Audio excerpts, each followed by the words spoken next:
I am both the victim and the perpetrator of social anxiety. What the fuck? I had basically complimented a robber. I'm not even gonna lie to you, like I literally followed you home. Rips up my math homework. Like, you like the children girl, right? Now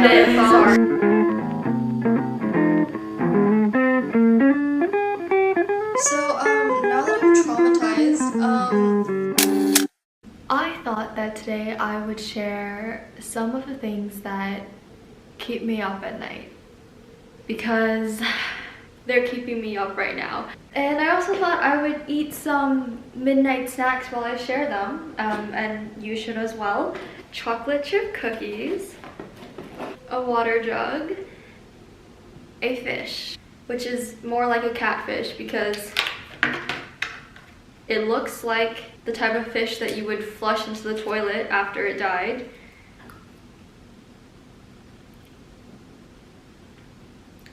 I feel like I just ate chapstick. I would actually like to flush this fish into the toilet. What? You see, when you call it rice cake, you think that it's gonna be good because rice is good and cake is good.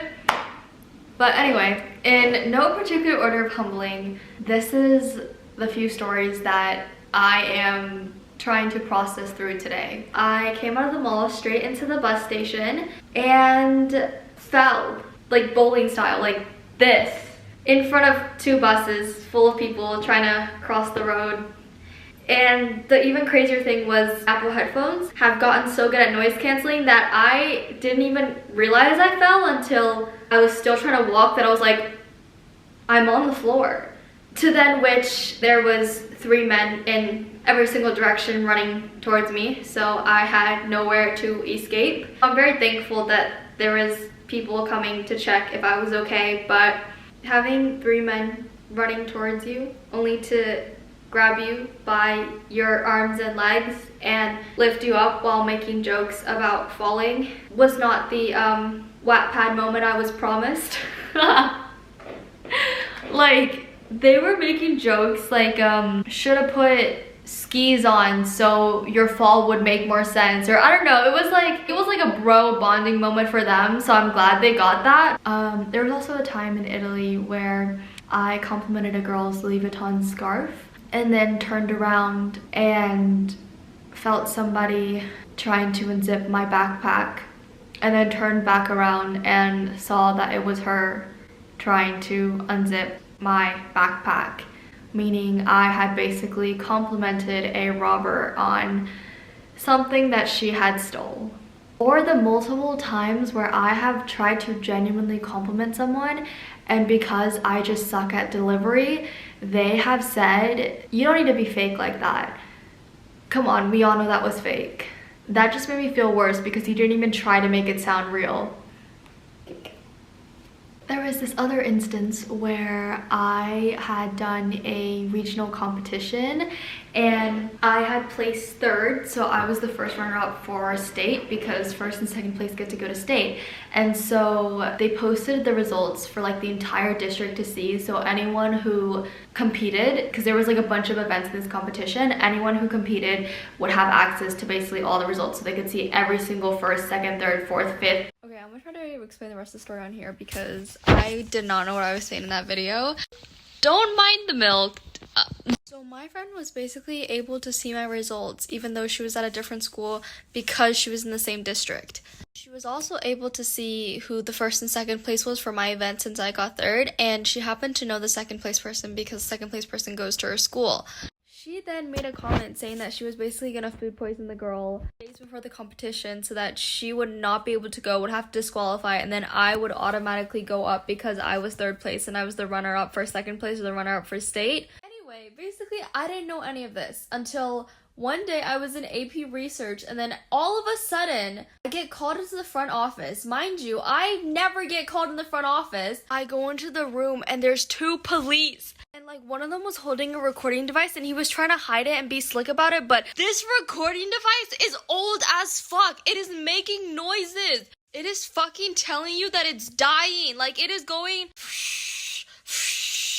like the bitch needs a ventilator. So I still don't know what's going on, but I know that like this is serious. Either I'm about to be interviewed or I'm about to be interviewed for like, I don't know, like Star Student of the Month or something. So then they basically start their interrogation. They basically start listing out a bunch of names and they're like, do you know anything that's going on between these girls? And at first I thought like it was some drama between them and I was just, I guess, like a bystander or something. So I was like, you know, trying to be like a team member. Like I was like, okay, like let's figure this shit out together. Until halfway through, our assistant principal comes into the room and basically goes, so you almost tried to kill a girl, right?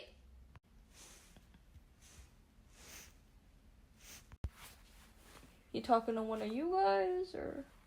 So at this point, I still haven't figured anything out other than the fact that I apparently tried to kill a girl. And as I'm literally trying to ask, can you tell me how I did it? The police go, now I want you to write a statement.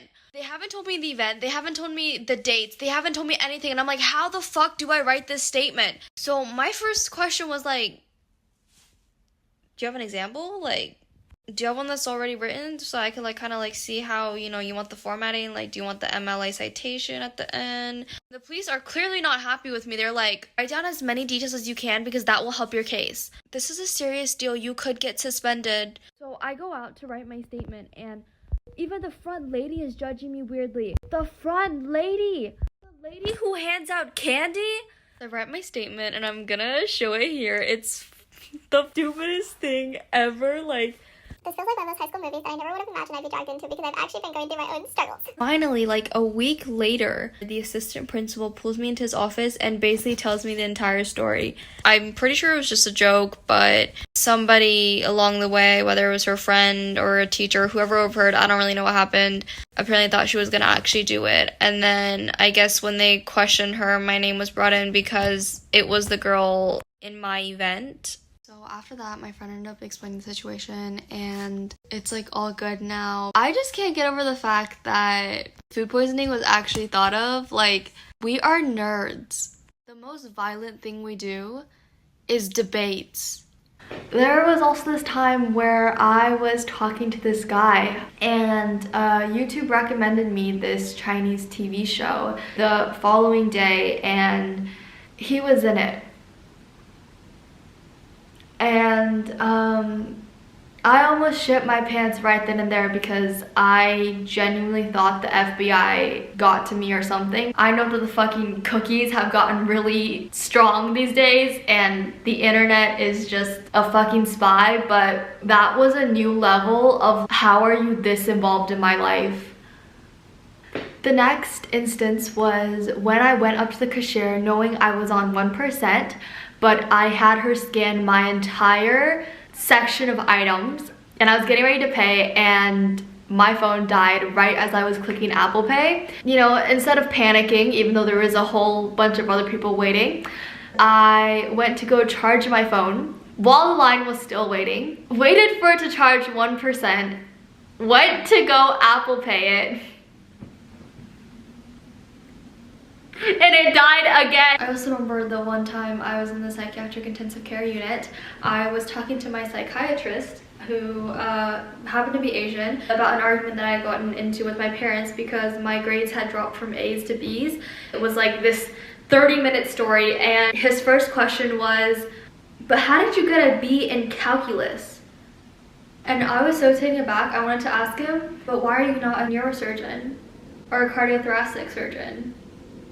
Aren't you Asian? Like, I am just convinced that older generation Asians cannot be mental doctors. Like, the Asian parent in them comes out. It's not doable. Speaking of that time, the police had to wait with me for 3 hours before I actually got put into the PICU, the PICU.